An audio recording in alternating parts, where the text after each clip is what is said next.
সোহান মানেই ভয়।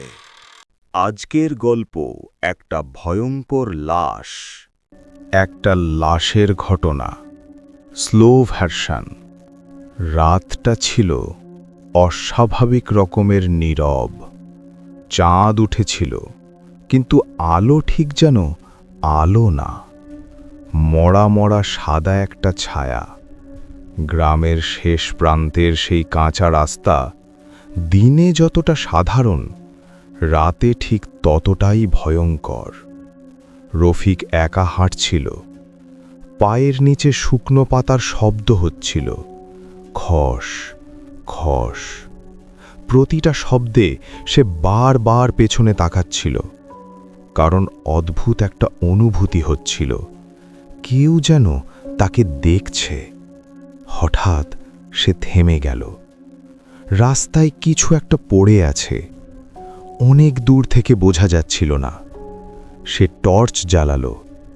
আলোটা প্রথমে পড়ল পায়ের ওপর, তারপর ধীরে ধীরে উঠল হাঁটু, বুক, গলা। আর ঠিক তখনই রফিকের নিঃশ্বাস বন্ধ হয়ে গেল। একটা মানুষ মাটিতে পড়ে আছে, একদম নিথর। সে নিজেকে বোঝালো হয়তো কেউ অজ্ঞান হয়ে আছে, কিন্তু যখন মুখে আলো পড়ল, সব আশা শেষ। চোখ দুটো খোলা, একদম পলক না পড়া চোখ। লাশ। রফিক কয়েক সেকেন্ড নড়তে পারল না। সময় যেন থেমে গেছে। চারপাশে কোনো শব্দ নেই, এমনকি ঝিঝি পোকার ডাকও বন্ধ। ঠিক তখনই একটা নিঃশ্বাসের শব্দ, খুব হালকা, খুব কাছ থেকে। রফিক ভাবল আমি ভুল শুনছি, কিন্তু না। লাশটার বুক হালকা করে ওঠানামা করল। রফিকের হাত থেকে টর্চ পড়ে গেল। আলোটা মাটিতে গড়িয়ে মুখের উপর স্থির হল। লাশটার ঠোঁট নড়ল, খুব ধীরে, খুব কষ্টে। পা, নি, এই একটা শব্দ। রফিকের শরীর ঠান্ডা হয়ে গেল। সে চাইলে দৌড়াতে পারত, কিন্তু পারল না। লাশটার এবার চোখ তার দিকেই তাকানো, একদম জীবন্ত চোখ। রফিক কাঁপা গলায় বলল, তুমি তুমি বেঁচে আছো? কোনো উত্তর নেই। হঠাৎ চারপাশের বাতাস ভারী হয়ে উঠল। নিঃশ্বাস নিতে কষ্ট হচ্ছিল। লাশটার হাতটা নড়ল, ধীরে, একদম অস্বাভাবিক ভঙ্গিতে।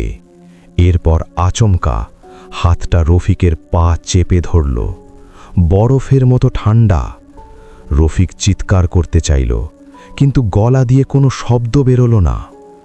লাশটা এবার বসে পড়ল, ঘাড়টা এমনভাবে বাঁকা যেন মানুষের হওয়া উচিত নয়। সে ফিসফিস করে বলল, আমাকে কেউ দেখতে পায়নি।